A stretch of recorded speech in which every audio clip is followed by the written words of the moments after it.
अंजलि ने बचपन से कभी बाल नहीं कटवाए होते, जिस वजह से उसके बाल उसकी हाइट से भी लंबे होते हैं। एक दोपहर उसकी मम्मी अंजलि के बाल बांध रही होती है।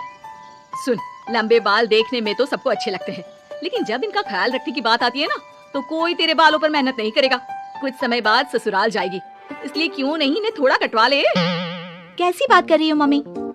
आप मेरे साथ मेरे बालों पर मेहनत तो करती ही हो, और चाहे कुछ भी हो जाए, अब मैं अपने बाल नहीं कटवा सकती। और आपको वजह तो पता ही है। अपनी बेटी को इतना खुश देखकर उसकी मम्मी आगे कुछ नहीं बोलती। इसके कुछ महीनों बाद ही अंजलि की उत्कर्ष के साथ शादी हो जाती है। तुम्हारे बाल बहुत अच्छे हैं, मेहनत साफ दिखती है। मतलब तुम भी इन पर मेहनत करने के लिए तैयार हो? अरे मुझे क्या मेहनत करनी होगी, चलो जो भी हो बता देना, गुलाम हाजिर हो जाएगा मैडम। पति की बात सुन अंजलि हंस पड़ती है। दिन बीतने लगते हैं, सब कुछ अच्छा चल रहा होता है, लेकिन सिर्फ उसी दिन तक जब तक सिर धोने की बारी नहीं आती। और वो दिन आते ही अंजलि उत्कर्ष के पास जाती है। सुनिए ना, मैं अकेले हेयर वॉश नहीं कर सकती, प्लीज हेल्प कर दो। अरे यार, आज तो बहुत इंपॉर्टेंट मीटिंग है, जल्दी ऑफिस पहुंचना है, कल कर लेना, पक्का मदद कर दूंगा। सॉरी यार। उत्कर्ष वहाँ से चला जाता है, जिसके बाद अंजलि शैम्पू की बोतल लिए सास के पास जाकर उनसे मदद मांगती है। जहाँ अंजलि की बात सुन सास जोर जोर से हंसने लगती है। बावरी हो गई है क्या? तेरे बाल धोऊंगी, जब अकेले संभाले नहीं जाते तो इतने लंबे बाल किए ही क्यों? ये कहकर सास भी वहाँ से चली जाती है।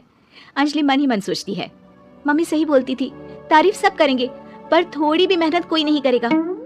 अब अंजलि खुद ही हेयर वॉश करने बाथरूम में चली जाती है। इस बात को 3 घंटे बीत जाते हैं, लेकिन अंजलि बाथरूम से बाहर नहीं निकलती। सास बाथरूम का दरवाजा खटखटाती है। अरे ओ महारानी, अंदर घर बसाने का प्लान है क्या? यहाँ सारे काम पड़े हैं, तेरे बालों की वजह से हम क्या भूखे मर जाएं?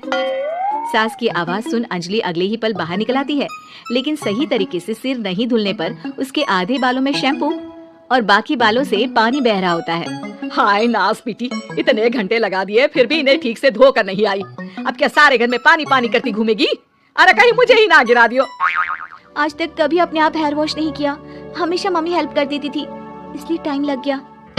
अंजलि और उसके बालों से टपक रहे पानी का हाल देख सास अपनी ही जान बचाने के लिए बहू को दोबारा बाथरूम में ले जाकर उसका अच्छी तरह हेयर वॉश कर बालों का पानी निकाल देती है। अब जल्दी काम पर लग जा, और मुझे दोबारा इस घर में तेरी जुल्फों का टंटा नहीं चाहिए। सास की बात मानकर अंजलि चुपचाप काम पर लग जाती है। इसी तरह दिन बीतने लगते हैं, जिसमें अब अंजलि हेयर वॉश के लिए आधे दिन का समय लेकर अपने घर आने लगती है, पर सास को इससे भी दिक्कत हो जाती है, जिसके चलते धीरे धीरे अंजलि के लिए अपने बालों का ख्याल रखना मुश्किल होने लगता है।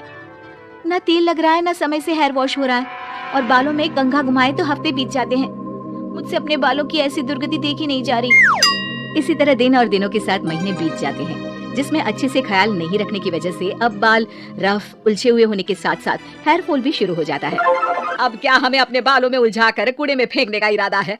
जहाँ देखो वहीं मैडम के बाल गिरे हुए मिलते हैं। अरे कटवा क्यों नहीं देती इन नासपीटों को? तभी उत्कर्ष वहाँ आ जाता है।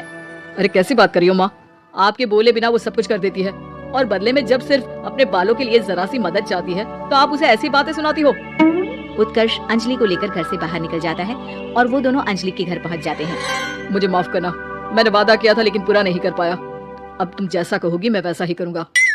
अंजलि की मम्मी उन्हें बहुत सारे घरेलू उपाय बताती हैं, जिन्हें अच्छे से समझकर दोनों घर वापस आते हैं और अब मिलकर अंजलि के बालों को ठीक करने के मिशन पर लग जाते हैं।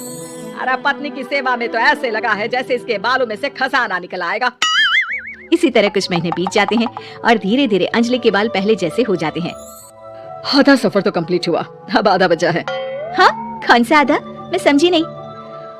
मम्मी।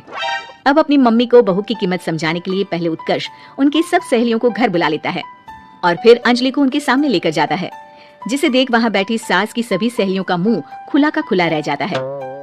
अरे वाह, तेरी बहू के बाल कितने सुंदर हैं।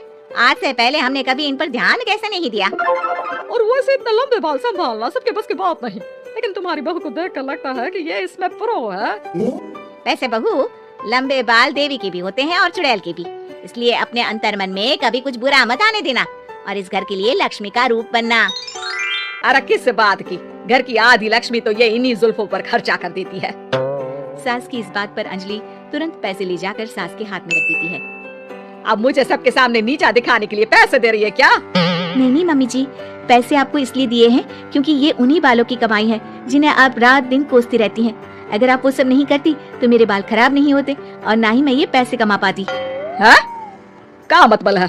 कहना क्या चाहती हो? मैं शादी के पहले से ही एक हेयर केयर यूट्यूब चलाती हूँ, जहाँ शादी के बाद और बालों के हाल की वजह से मैं इनएक्टिव हो गई थी।